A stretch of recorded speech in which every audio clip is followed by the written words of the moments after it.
toward the One, the perfection of love, harmony, and beauty, the only being, united with all the illuminated souls, who form the embodiment of the one heart, the spirit of guidance.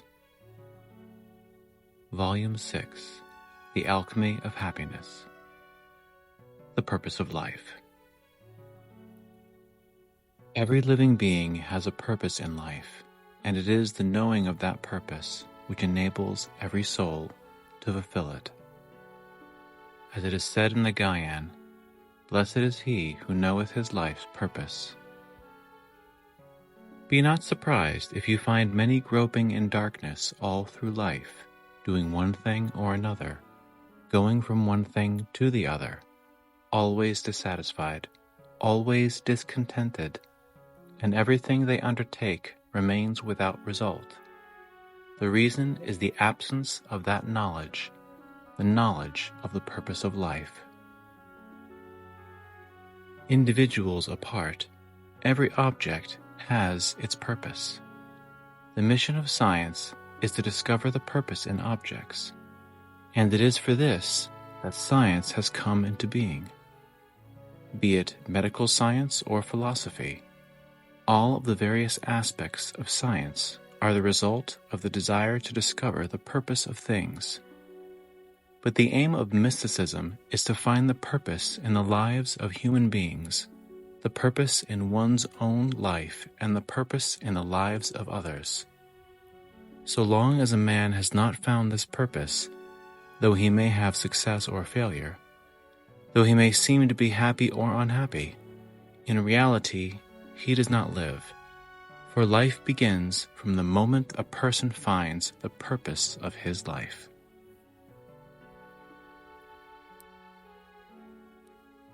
One finds people of great wealth, people who have position and every comfort and convenience, and yet who are missing something, missing the main thing which alone can make them happy: knowledge of the purpose of their life.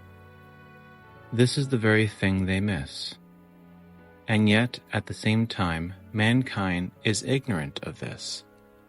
A man will be interested in 1,000 things. He will be interested first in one thing, and then pass on to another, and so on. But he seems never to come to that point where he finds the purpose of his life. Why? Because he does not look for it. Coming to children's education, to the education of youth, very often the parents do not think about this problem. Whatever seems to them beneficial for the child to do, that it must do. They do not pay attention to the fact that it is in one's childhood that one has to find the purpose of one's life. How many lives have been ruined for this reason? A child may have been brought up with every faculty and yet kept away from the purpose of his life.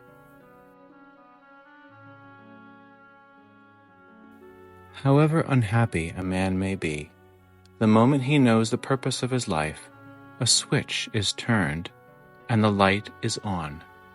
He may not be able to accomplish anything at once, but the very fact of knowing the purpose gives him all the hope and vigor and inspiration and strength to wait for that day.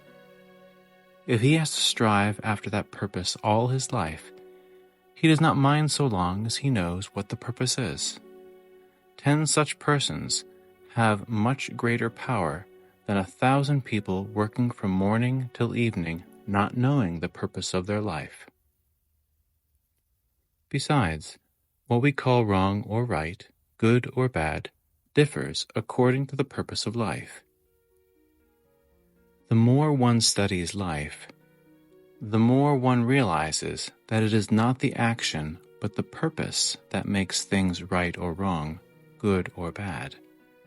And as we progress, we become more wide awake, and the greater becomes the purpose before us. Beyond this is the purpose of all, the ultimate purpose. We begin our lives with an individual purpose, but we come to a stage where the purpose of every soul is one and the same, and that can be studied by studying the inclinations of men.